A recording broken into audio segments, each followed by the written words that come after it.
Ratna Dewi Gempitasari Dawele. Saya dari kelas RC1 dengan NIM 2322011195 dengan mata kuliah riset operasi. Di sini saya akan menjelaskan tentang metode simplex. Nah, di sini saya akan menjelaskan tentang metode simplex.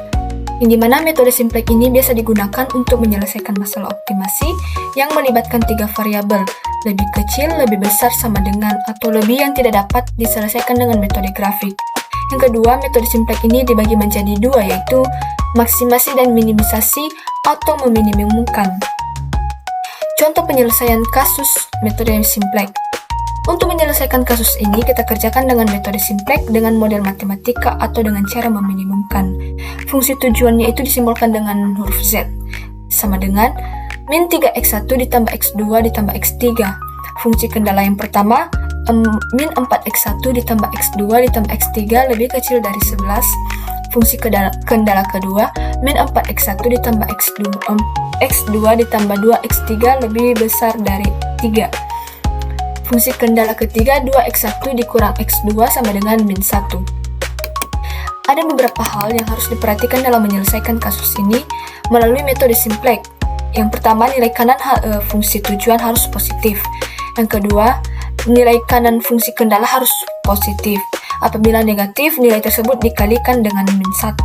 Fungsi kendala dengan pertidaksamaan lebih kecil dalam bentuk umum diubah menjadi persamaan sama dengan menambahkan satu variabel slack, disimbolkan dengan S. Nah, variabel slack adalah kapasitas lebih yang tidak digunakan untuk dan unit produk yang bersangkutan. Contohnya dapat kita ambil dari salah satu fungsi kendala, yaitu 2x1 ditambah 2x2 lebih kecil dari 100 dengan titik optimasi 25,7 dan 21,5. Artinya x1-nya sama dengan 21,5. Sehingga menjadi 25,7 ditambah 2, 21,5 sama dengan 51,4 ditambah 43 sama dengan 94,4. Maka jelas 94,4 lebih kecil dari 100, sisanya adalah 5,6 menit. Sisa waktu yang demikian disebut variabel slack atau S.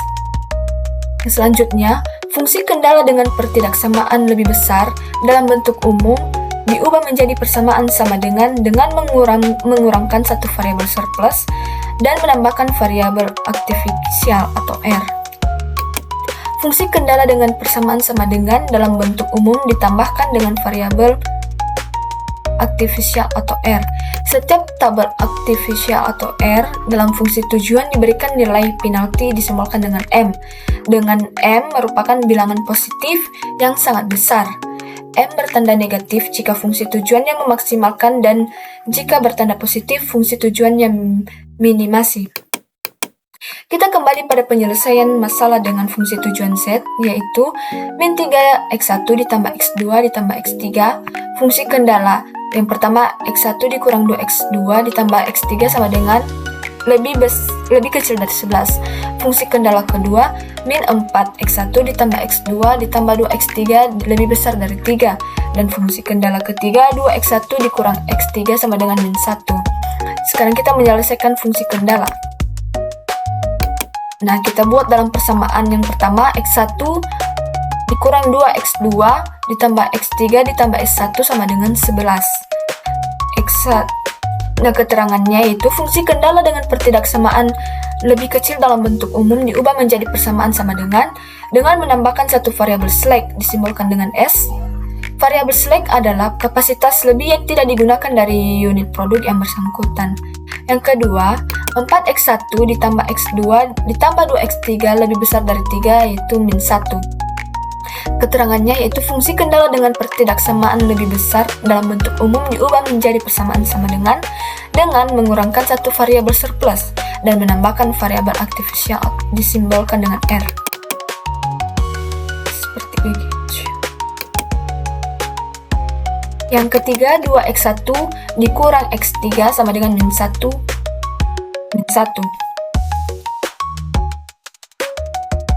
Sekarang kita melakukan perubahan dari kendala kedua berdasarkan nilai R. Kendala kedua yaitu 4x1 ditambah x2 ditambah 2x3 dikurang s2 ditambah r1 sama dengan 3. Nah, perubahan kendala keduanya itu R1 sama dengan 3 ditambah 4 X1 dikurang X2 dikurang 2X3 ditambah S2. Perubahan dari kendala ketiga berdasarkan nilai R2. Kendala ketiga yaitu min 2X1 ditambah X1 ditambah R2 sama dengan 1. Perubahan kendala ketiga R2 sama dengan 1 ditambah 2X1 dikurang X3. Sekarang kita masuk pada fungsi tujuan yang ditambahkan nilai S1 dan ditambah S2 ditambah nilai penalti atau MR1 dan MR2. Z sama dengan min 3X1 ditambah X2 ditambah X3 ditambah 0S1 ditambah 0S2 ditambah MR1 ditambah MR2. Tentunya seandainya kita menambahkan nilai S1 dan S2 sama dengan 0, sehingga fungsi tujuan menjadi Z sama dengan min 3X1 ditambah X2 ditambah X3 ditambah M, yaitu 3 ditambah 4X1 dikurang X2 dikurang 2X3 ditambah S2 sama dengan M, yaitu 1 ditambah 2X1 dikurang X3. Z sama dengan min 3X1 ditambah X2 ditambah X3 ditambah 3M ditambah 4X1 dikurang MX2 dikurang 2MX3 ditambah MS2 ditambah M ditambah 2MX1 ditambah MX3. Setelah kita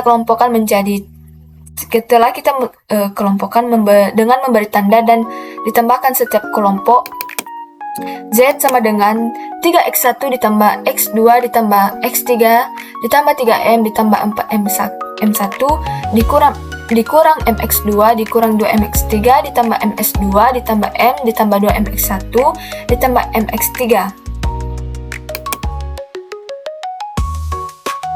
Sehingga penjabaran dari pengelompokan menjadi Z sama dengan min 3 ditambah 6MX1 dikurang 1 ditambah MX2 dikurang 1 ditambah 3 MX3 dikurang MS2 sama dengan M. Z sama dengan 3 dikurang 6MX1 dikurang 1 ditambah MX2 dikurang 1 ditambah 3 MX3 dikurang MS2 sama dengan 4. Setelah fungsi tujuan disimpulkan dengan Z selesai, kita masukkan pada tabel simplex. Seperti ini tabelnya. Nah, untuk menentukan kolom kunci, kita ambil dari baris kolom 2 dengan nilai yang terbesar positif adalah min 1 ditambah 3M.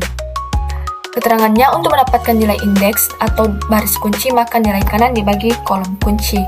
Contohnya, nilai kanan dibagi kolom kunci yaitu 11 dibagi 1 sama dengan 11, 3 dibagi 2 sama dengan 1,5, dan 1 bagi 1 sama dengan 1. Keterangannya itu baris kunci. Sehingga baris kunci diambil dari nilai kolom indeks dengan nilai yang terkecil yaitu 1. Selanjutnya menentukan angka kunci, dan angka kunci didapatkan dari perpotongan antara kolom kunci dengan baris kunci. Nilai pada kolom kunci adalah 1. Nilai baris kunci adalah 1, keterangan diambil dari baris C, jadi angka kunci adalah 1. Nah, kita masuk pada membuat baris baru kunci atau BBK. Untuk menentukan BBK, perlu diperhatikan keberadaan nilai kunci yaitu pada kolom X3. Maka baris C kita ubah menjadi X3. Pada baris C kita ubah pula dengan cara membagi nilai baris dengan angka kunci, sehingga ini tabelnya. Sehingga baris Z yang baru adalah X1 sama dengan 3 dikurang 6M dikurang 3 kurang 6MX min 2 dikurang sama dengan 9 dikurang 18M.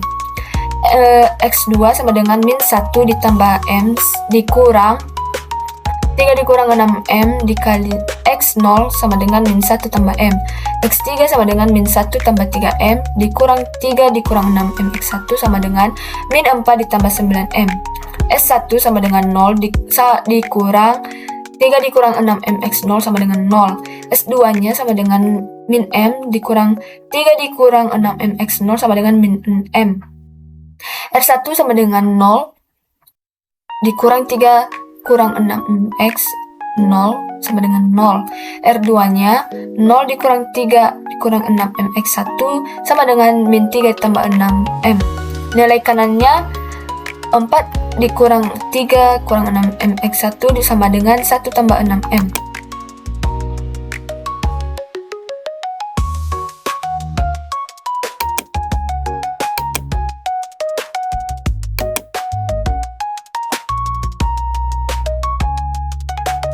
Nah, apabila nilai baris Z masih ada variabel yang bernilai negatif, maka fungsi tujuan belum maksimal. Sehingga untuk menghilangkan negatif, kita ulangi langkah sebelumnya.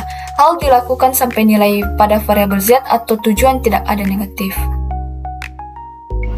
Demikianlah hasil pemaparan saya tentang metode simplex. Saya ucapkan terima kasih. Bye.